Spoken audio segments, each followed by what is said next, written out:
کابل میں افغان نائب صدر امراللہ صالح کے قافلے پر حملہ، قافلے پر ہونے والے حملے میں نائب صدر محفوظ رہے۔ دھماکے سے 10 افراد جاں بحق اور محافظوں سمیت متعدد افراد زخمی ہو گئے۔ بم دھماکہ اس قدر شدید تھا کہ ارد گرد کی دکانیں اور سڑک پر کھڑی گاڑیاں تک تباہ ہو گئیں۔ دھماکے میں کتنا نقصان ہوا اور اس وقت جائے وقوع کی کیا صورتحال ہے، جانتے ہیں کابل میں موجود وائس آف ساؤتھ ایشیا کے بیورو چیف بصیر ہوتک سے۔ جی بصیر، تفصیلات سے آگاہ کیجیے گا۔ جی، دارالحکومت کابل کے مرکزی علاقے تائمنی میں نائب صدر امراللہ صالح کے کانوائی پر یہ بم دھماکہ ہوا ہے، جب مقامی وقت کے مطابق 7:45 بجے وہ اپنے رہائش گاہ سے دفتر کی جانب رواں تھے۔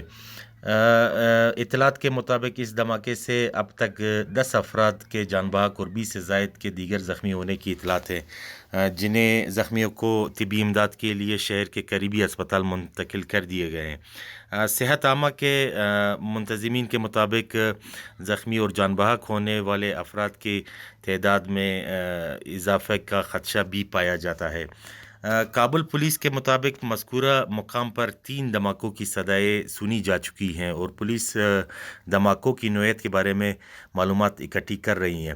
البتہ فوری طور پر یہی معلوم ہوتا ہے کہ دھماکہ سڑک کنارے چھپائے جانے والے IED پلانٹڈ بم تھے، جس کے پڑنے کے بعد سڑک پر قائم ایک دکان میں موجود 2 گیس سلنڈرز بھی پھٹ گئے ہیں۔ پولیس کا یہ بھی کہنا ہے کہ دھماکے کا ہدف نائب صدر اور ان کا کانوائے تھا۔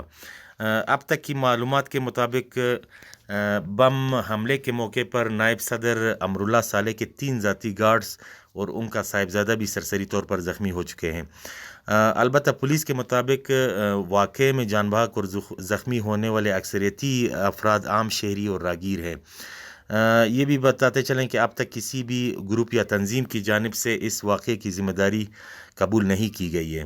جی بصیر، نائب صدر کی اس وقت کیا صورتحال ہے اور کیا ان پر پہلے بھی ایسے حملے ہوتے رہے ہیں؟ جی بالکل، نائب صدر امراللہ صالح اس واقعے میں محفوظ رہے ہیں، البتہ ان کا ایک ہاتھ اور چہرہ سرسری طور پر جلس گئے ہیں۔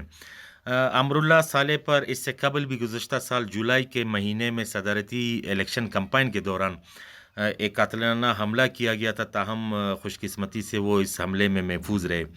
امراللہ صالح اس سے قبل وزیر داخلہ اور خفیہ ادارے NDS کے سربراہ بھی رہ چکے ہیں۔